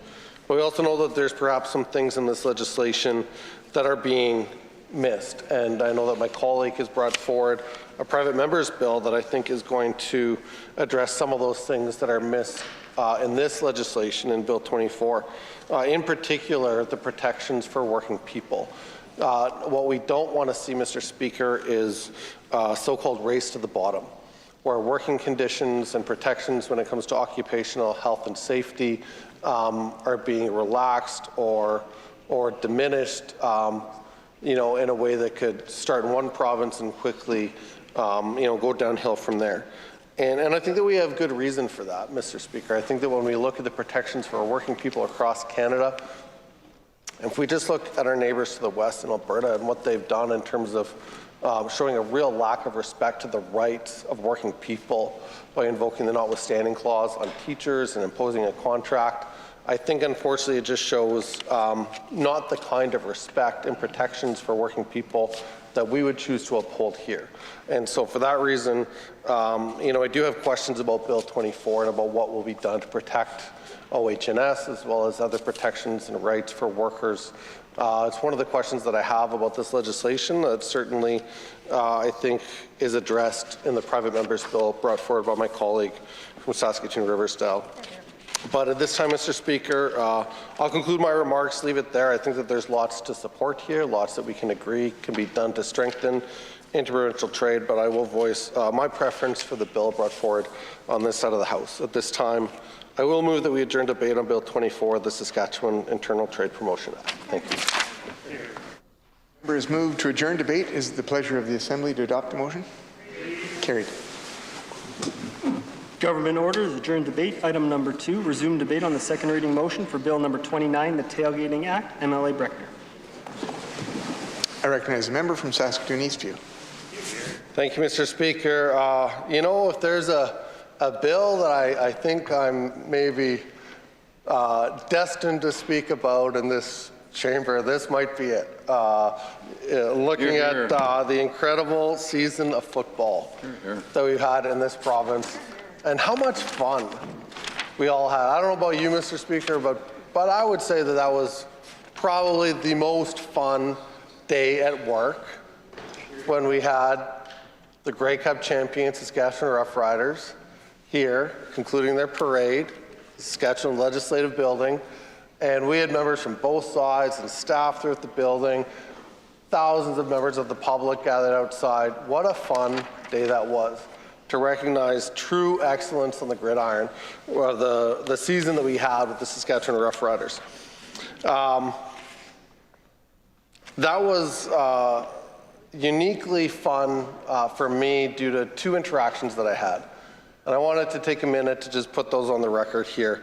You know, there was a lot going on outside, and you know, we all saw the photos, and I noticed you got your hat back. But it was, there were 2 interactions I had in the rotunda with 2 players that were particularly kind of heartwarming, I suppose. One was quarterback Trevor Harris.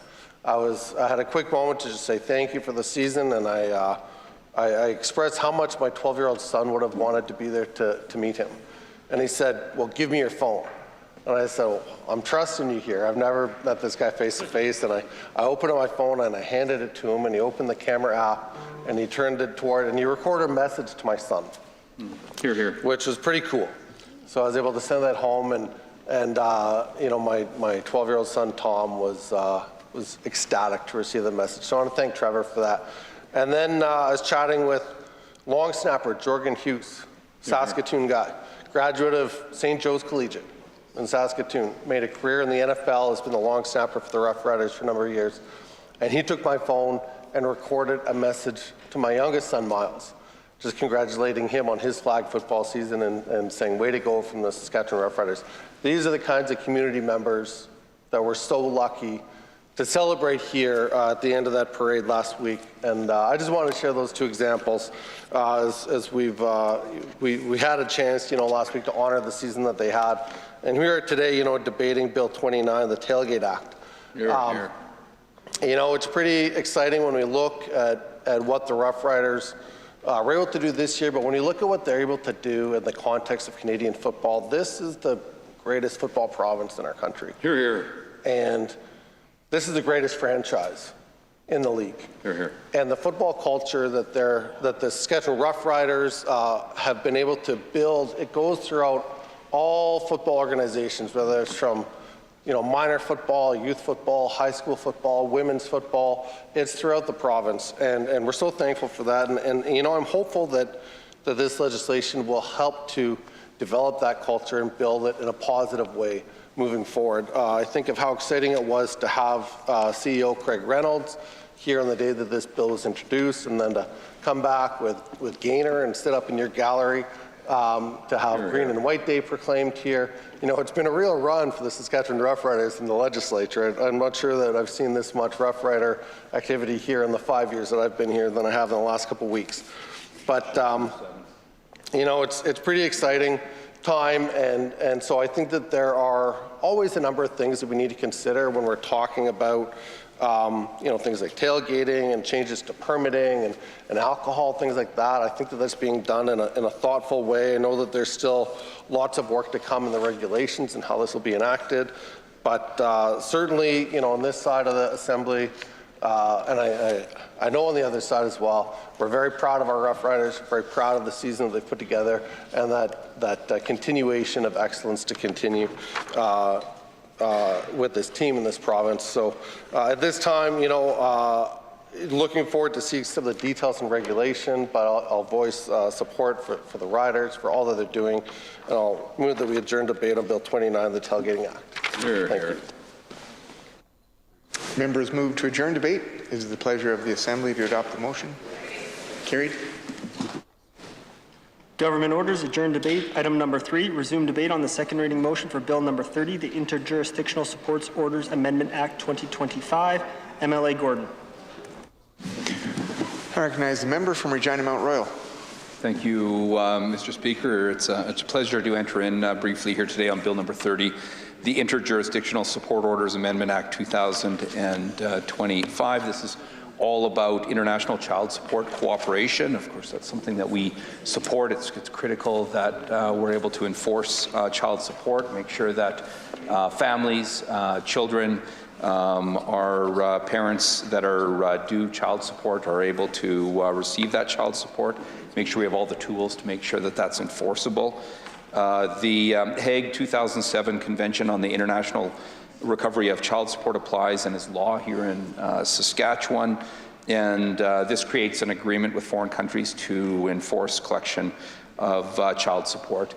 It's critical that a parent and a child receives the support that they're owed, and it's critical that we make sure that they have the tools and the legislation as a province to make sure that happens, to make sure we have the enforcement on that front. I know our lead, our critic, our shadow minister has been engaged in consultation, will continue to, and to make sure that this legislation is as effective as it can be on this front, Mr. Speaker. And with that being said, I'd move to adjourn debate on Bill number 30. Member has moved to adjourn debate. It is the pleasure of the Assembly to adopt the motion. Carried. Government orders, adjourn debate. Item number 4, resume debate on the second reading motion for Bill number 31, the Defamation Act. MLA Breckner. I recognize the member from Regina Mount Royal. Thank you, Mr. Speaker. With respect to Bill number 31, Mr. Speaker, I guess I can sit down after. Yeah. Bill number 31. This is with respect to the Defamation Act, Mr. Speaker, and the government shares that this is a tightening of laws for legal action against defamatory publications, Mr. Speaker. It identifies a few other pieces.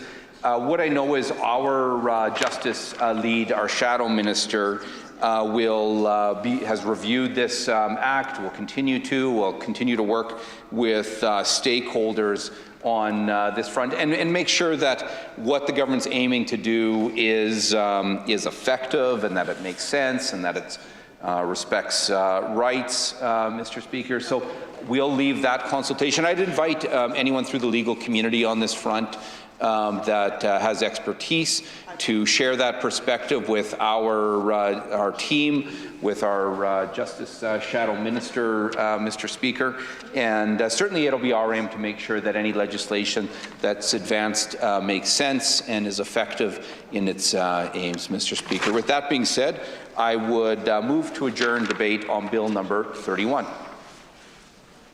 Move to adjourn debate. Is it the pleasure of the Assembly to adopt the motion? Government. I recognize the member from Regina Mount Royal.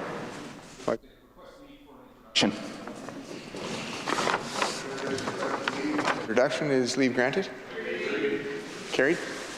Mr. Speaker, as I was speaking to the last piece of legislation, I noticed this distinguished, dapper leader walk into his assembly, seated in the chamber, looking dapper, looking distinguished.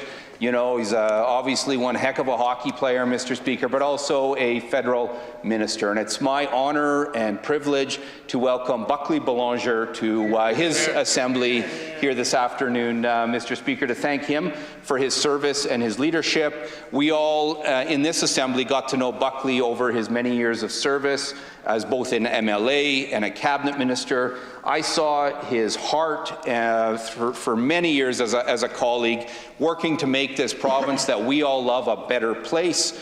It's an absolute pleasure to have MLA and Cabinet Minister Boulanger, or MP and Cabinet Minister Boulanger, join us here today, Mr. Speaker. We know that this is someone who's committed deeply to the North, committed deeply to this province, and committed deeply to this country. And I ask all members to join with me to welcome our good friend, a pretty decent hockey player, and a real strong public servant, Buckley Boulanger, to his assembly.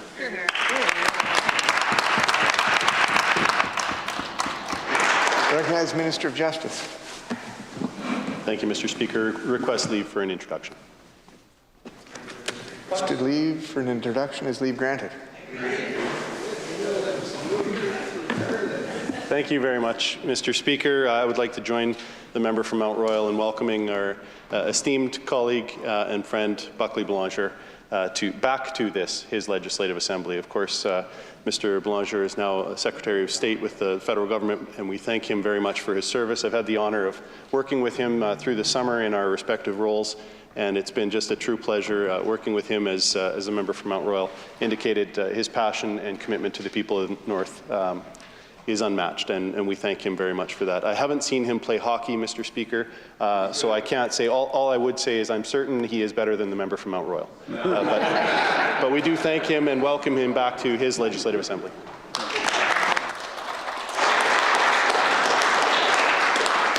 And I must say I had an opportunity to watch the member who moved from Saskatchewan down to Ottawa in the chamber, down in Ottawa, and he certainly hasn't changed. He still uses his wit and just does a great job in serving the people of Saskatchewan. I recognize the member from Athabasca.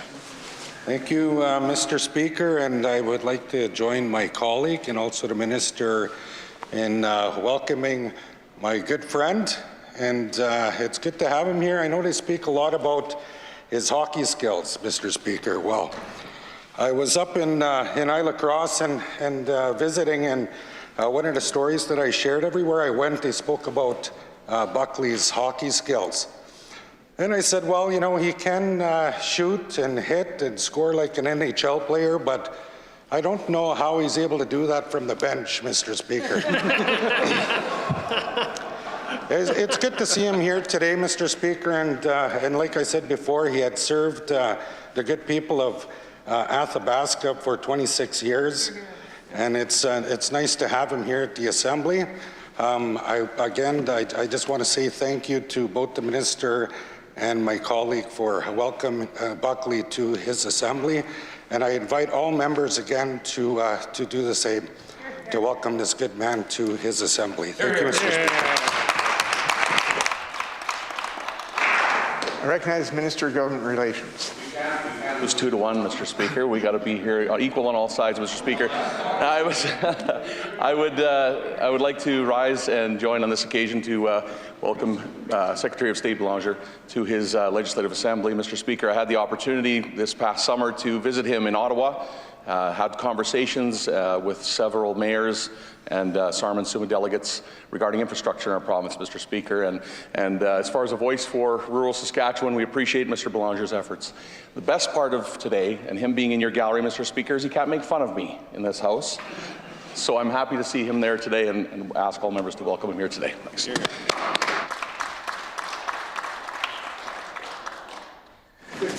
All right. Back at it.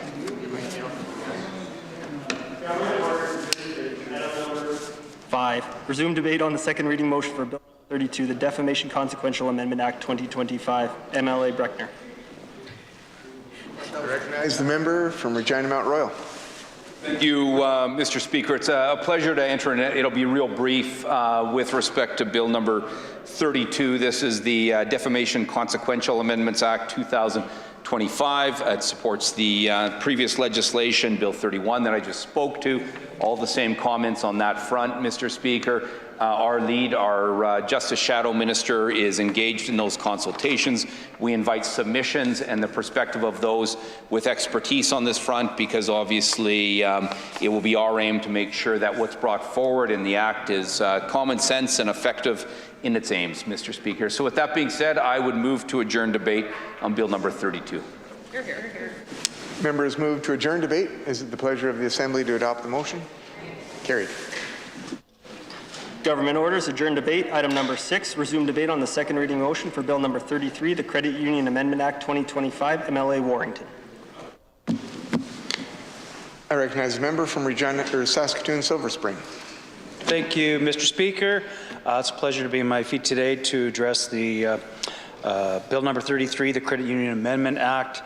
I think we can all agree in this Assembly the importance and the significant historical contributions that our credit unions have provided to this province. They were instrumental during the Great Depression, and not just helping to rebuild the Saskatchewan economy, but also to help shape and fashion the development of our agricultural sector, our small town communities, and rural life in general in this province. And they continue to make an essential contribution to life in rural Saskatchewan and in urban Saskatchewan by ensuring inclusion through its community ownership, its membership, its participation, and the role that it plays in, from a financial perspective, and giving people opportunities financially and otherwise they wouldn't maybe perhaps have had through our traditional chartered banking system. And we recognize that and we support that. It truly is great to see an institution that is from the people, by the people, and giving back to the people on a daily basis, the participation in the communities in which they serve, how they support in a number of charitable ways, the jobs that they create, and the way that they also ensure that the hard-earned dollars of people who work and run businesses in this province gets reinvested and shared and expands the growth and contributes to our economy. Essentially, Mr. Speaker, this bill just seeks to clear up the rules with respect to memberships with credit unions, providing a clarity with respect to when they can be terminated, setting a timeline of 2 years of inactivity in order to proceed with perhaps terminating such a membership, sending notices to members of the credit union about that inactivity that is leading to the termination of their membership, providing them information if it happens to be the case, and further steps if they need to take to appeal those decisions. Those all seem rather straightforward. They seem to be ones I think we generally would approve of, helping to bring more clarity to the Credit Union Act and for its members as well. It also seeks to ensure that when there are terminated members' funds left in account, that those funds are dealt with in a responsible way, and I think that we would generally support as well. We're going to continue to discuss this with our stakeholders, of course, and our critic, I'm sure, will have more to provide as we get closer towards the end of this debate. With that, Mr. Speaker, I would move to adjourn debate on Bill number 33. Member has moved to adjourn debate. Is it the pleasure of the Assembly to adopt the motion? Carried. Government orders, adjourn debate. Item number 7, resume debate on the second reading motion for Bill number 34, the Cyberstalking and Coercive Control Act. MLA Gordon. I recognize the member from Cumberland. Well, thank you, Mr. Speaker. It's an honor today to rise and enter some remarks here on Bill number 34, the Cyberstalking and Coercive Control Act. Looking through the bill here, we're adding 2 different types of interpersonal violence, namely the patterns of coercive and controlling behavior and cyberstalking and online harassment, which I think is a good step in recognizing that these are forms of violence here in the province of Saskatchewan.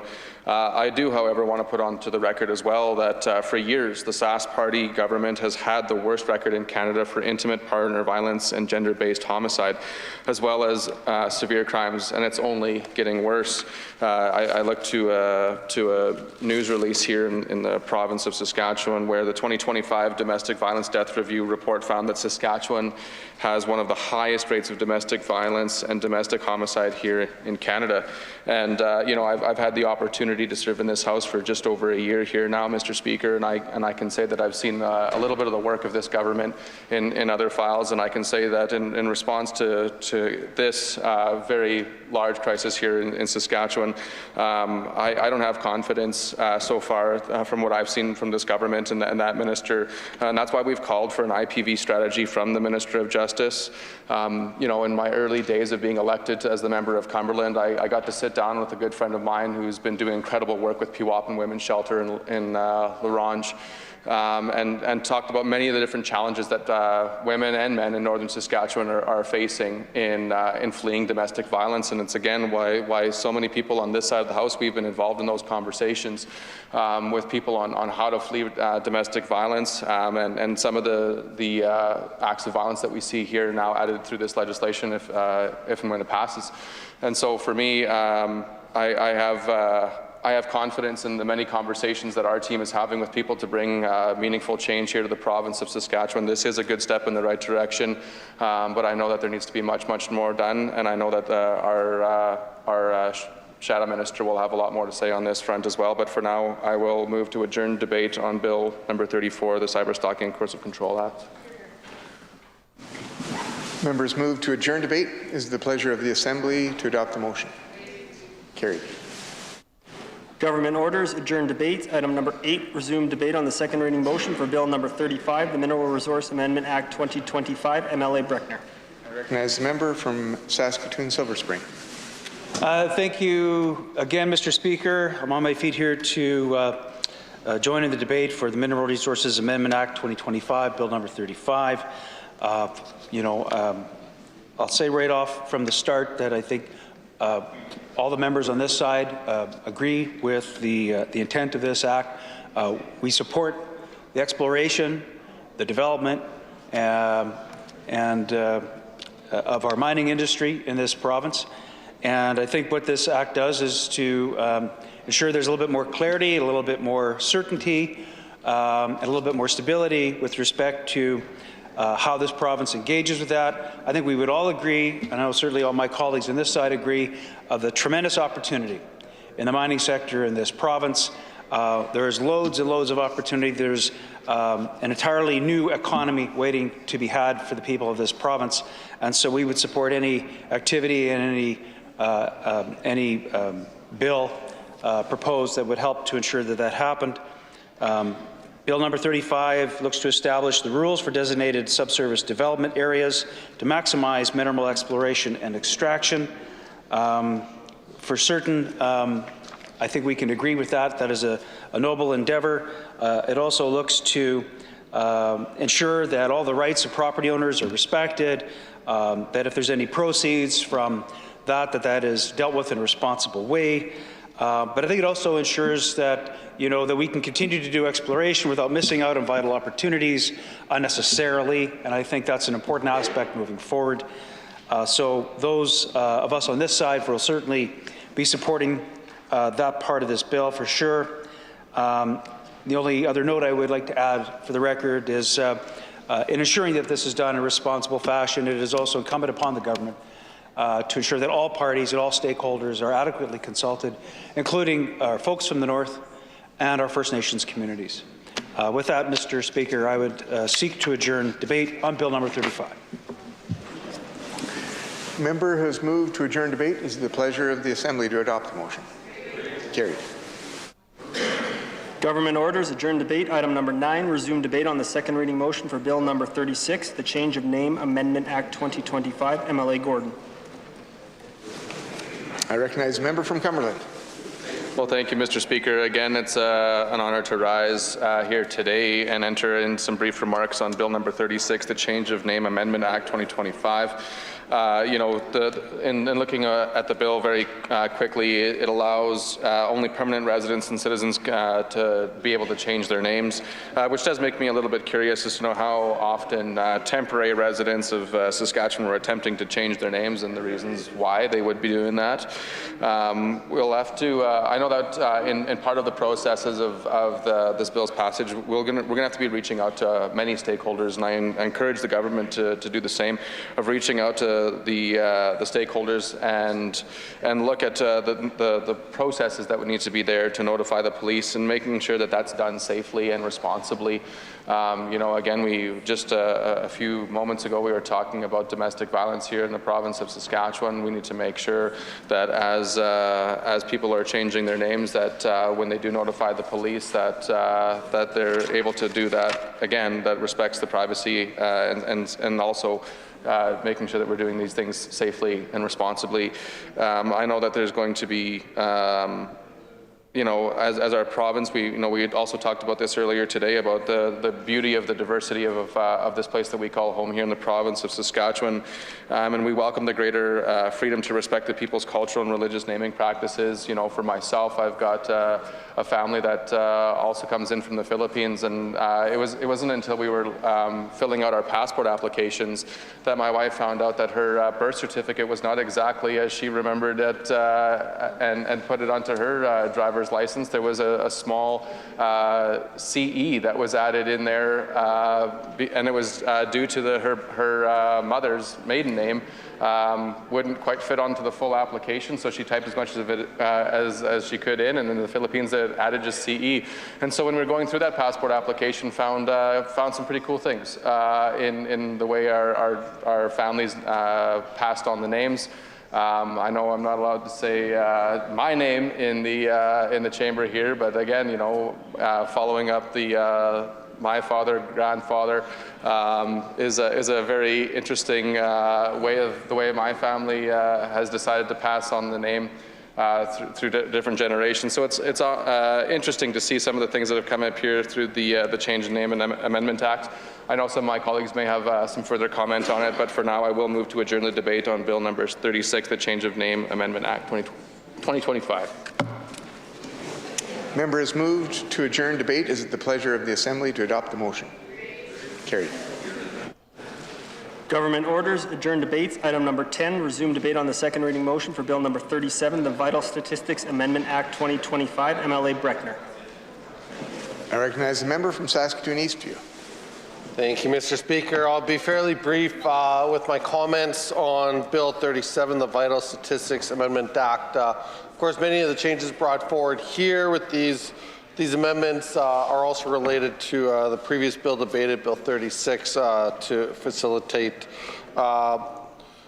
name changes and things like that. I think that there's a number of things here in this legislation, Mr. Speaker, that are certainly aimed to protect vulnerable people and how they engage with things like name changes. I read through the legislation and the health minister's comments at second reading, and certainly I understand the good intent here to protect folks when it comes to things like changing a request for a name change, alerting a request for a name change, no longer requiring that alert to go to a spouse or a previous spouse, and obviously when there's safety and privacy involved, I think that those are positive changes.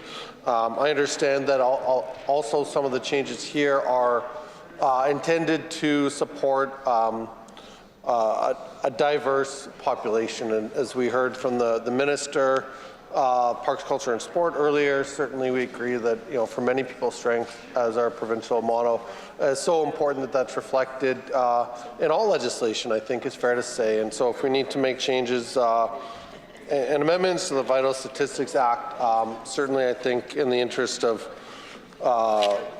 protecting our diversity as our strength and protecting folks who might be vulnerable to when it comes to privacy and sharing of information, that I would see these as positive changes.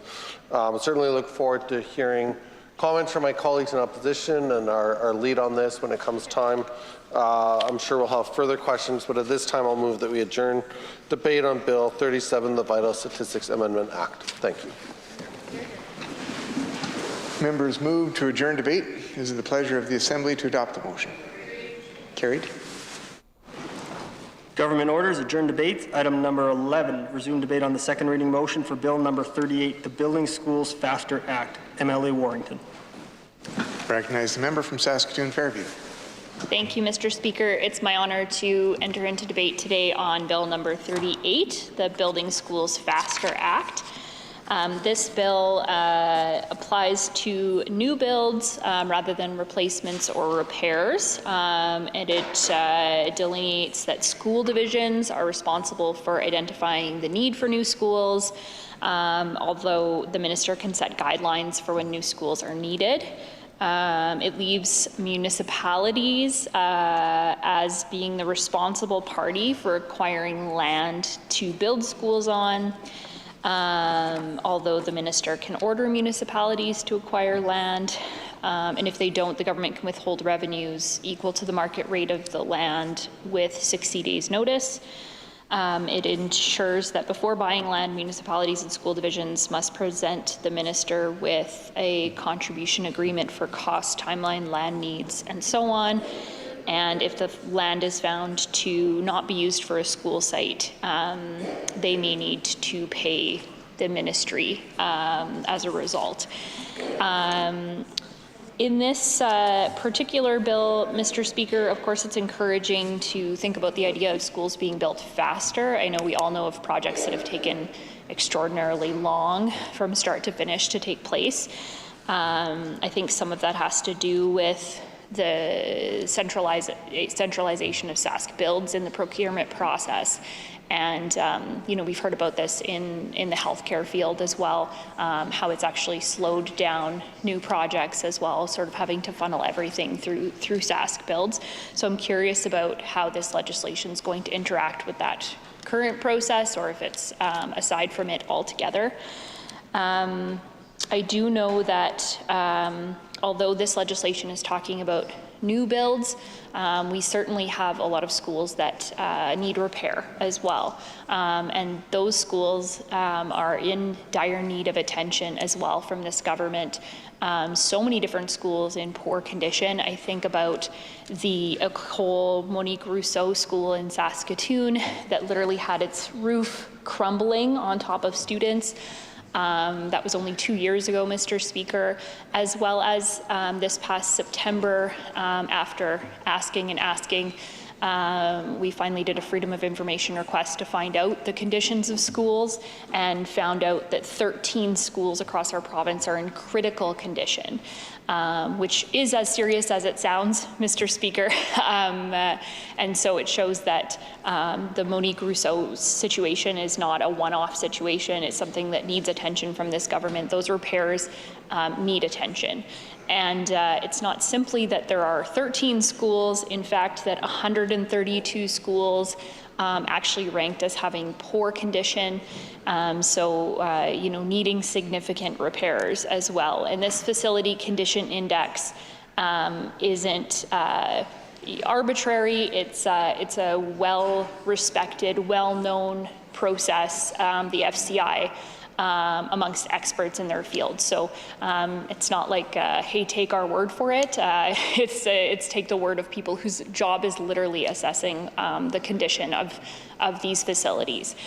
So when these are government-owned facilities, we have a responsibility to make sure that they are upkept, and we know that ultimately what we're talking here about is our students' learning conditions. Which are our kids and our nephews and our grandkids, and they need to have acceptable places to work and to learn. And if they don't have that, they're not going to be able to focus on their education. We all know the importance of education, and we can't learn if we don't have the facilities to make that happen, Mr. Speaker. I'm interested in seeing how all of this plays out. I know there's a concern right now in Saskatoon that we've heard from the City Council quite a few times around acquiring land in the Brighton area for a new joint use high school. There are incredible challenges with land acquisition, and so it certainly makes sense to try to clarify the process, but municipalities simply do not have the same resources as the provincial government as well. So I know that the critic will be and already is quite engaged in this process, but it certainly seems like something that's quite topical from my perspective and from the meetings that I've had with stakeholders. We need to make sure that this is being done right, that municipalities are well equipped to do these acquisitions, but also that there's a reasonable expectation on behalf of the ministry and the government.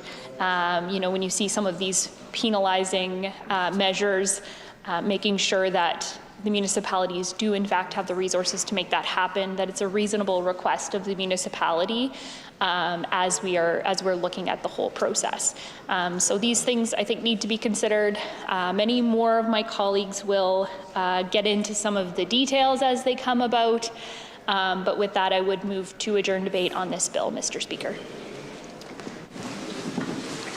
Members move to adjourn debate. Is it the pleasure of the Assembly to adopt the motion?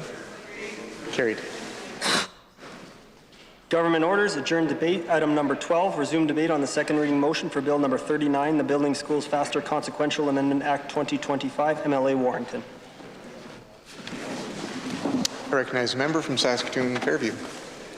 Thank you, Mr. Speaker. It's an honor to enter into debate on Bill number 39, the Building Schools Faster Consequential Amendments Act 2025. As we know, when we have an act that follows and makes consequential amendments, it is making changes to other pieces of legislation that have to change because we're changing the act itself. I think most of my comments on Bill 39 can be observed from my comments on Bill number 38. So with that, I would move to adjourn debate on this bill. It's been moved by the member that to adjourn debate. Is the pleasure of the Assembly to adopt the motion? Carried. I recognize the Government House Leader. Thank you very much, Mr. Speaker. To facilitate the work of committees, I move that this Assembly do now adjourn. It's been moved that this Assembly do now adjourn. Is the pleasure of the Assembly to adopt the motion? Carried. This Assembly stands adjourned until tomorrow at 1:30.